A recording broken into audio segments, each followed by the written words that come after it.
मी कल्पना आजीनातीच्या किचनमध्ये तुम्हा सर्वांचं स्वागत आणि मनापासून शुभेच्छा। आपण आज ओली भेळ कशी करायची ते पाहतोय।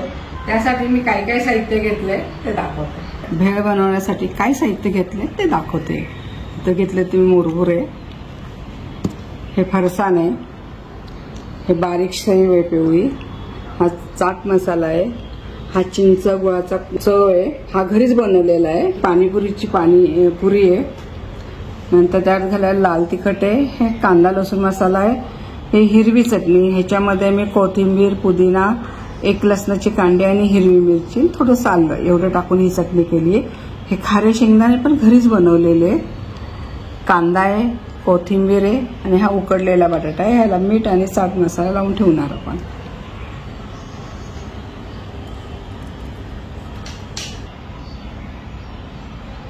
ह्याच्याने भेळ खूप छान लागते। कैरी आहे, मीठ घेतलं घालायला, टोमॅटो आहे। भेळ कशी बनवायची ते दाखवते।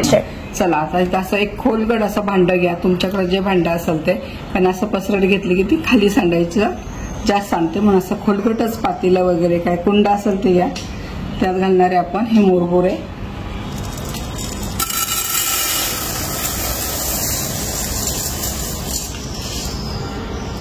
ह्याच्यात चिमूटभर मीठ घालणार आहे आपण मुरमुऱ्यामध्येच।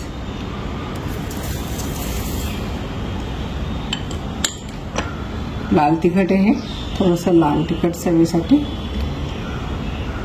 हा कांदा लसूण मसाला आहे, हा पण टाकायचा।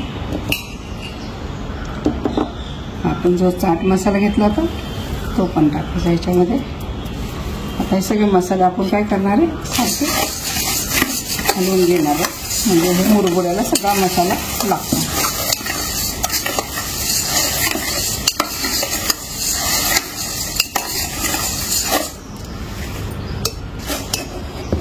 त्याच्यात टाकणार आहे आपण हे घेतलेलं फरसाण।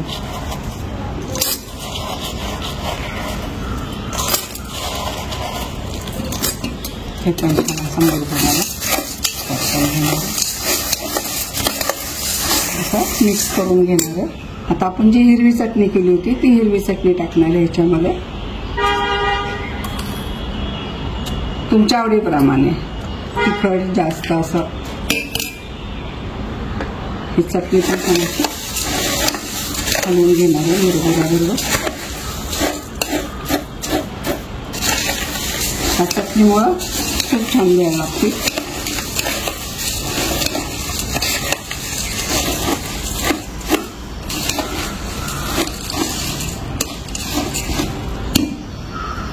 आता आपण टाकणार ह्याच्यात हे 2 चमचे चिंच आपल्या आवडीप्रमाणे।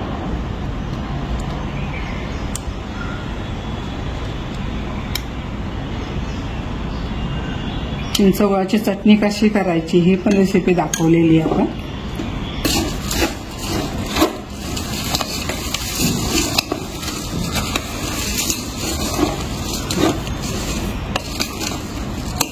जेवढा मसाला टाकून जेवढी भेळ असं हलवून घेताना भेळीला खूप छान चव लागते।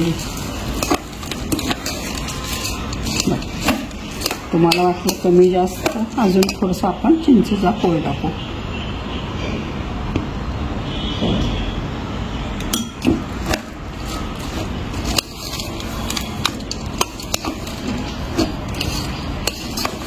थोडी कैरी टाकणार आहे, कैरीमुळे असं छान लागतं दाताखाली आलेलं। आपण जो बटाटा घेतला होता मीठ आणि हे लावून चाट मसाला तो ह्याच्यात टाकणार आहे। पुन्हा परतून घेणार आहे आपण, पुन्हा आपण हे छान हलवून घेणार आहे। बघा काय खमंग सुवास सुटला ह्या भेळीचा।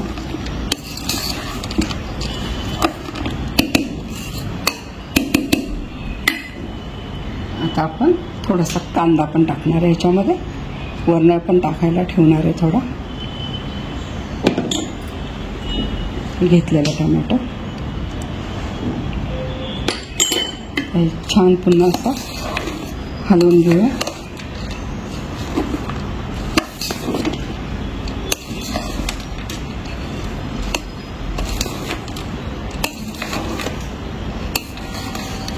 बघा किती छान आलाय कलर वगैरे याचा।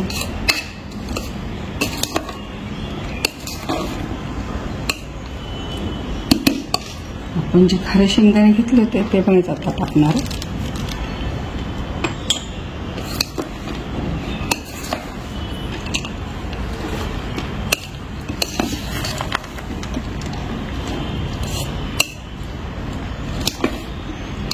शेंगदाणे पण छान असं हलवून झालेले. हे एक शेंगदाणे दाताखाली आले की भेळ खूप छान लागते. ही ओली भेळ आपली इथं सगळे मसाले घालून आपण हलवून घेतलेले. आता पुढचं बघायचं आहे, पुढं कशी ती प्लेट सजवायची. आपण ह्या प्लेटमध्ये काढून घेऊ.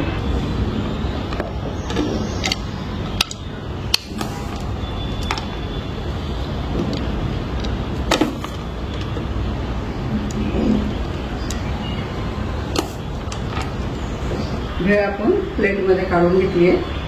त्याच्यात घालणार आहे थोडासा कांदा.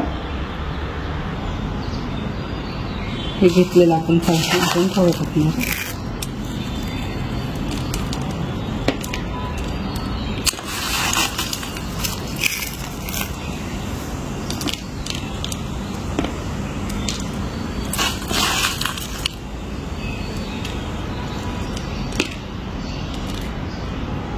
आता टाकणार आहे कोथिंबीर.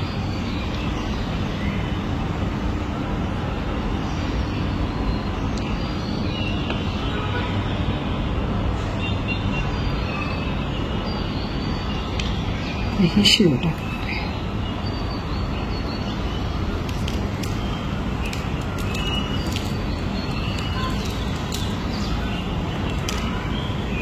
आपण जी पाणीपुरीची पुरी घेतली होती ते वरण टाकणार आहे. असं भाताखाली मला खूप छान लागते ही पुरी. अशी 2-3 पुऱ्या आपण ह्याच्यामध्ये फोडून टाकणार.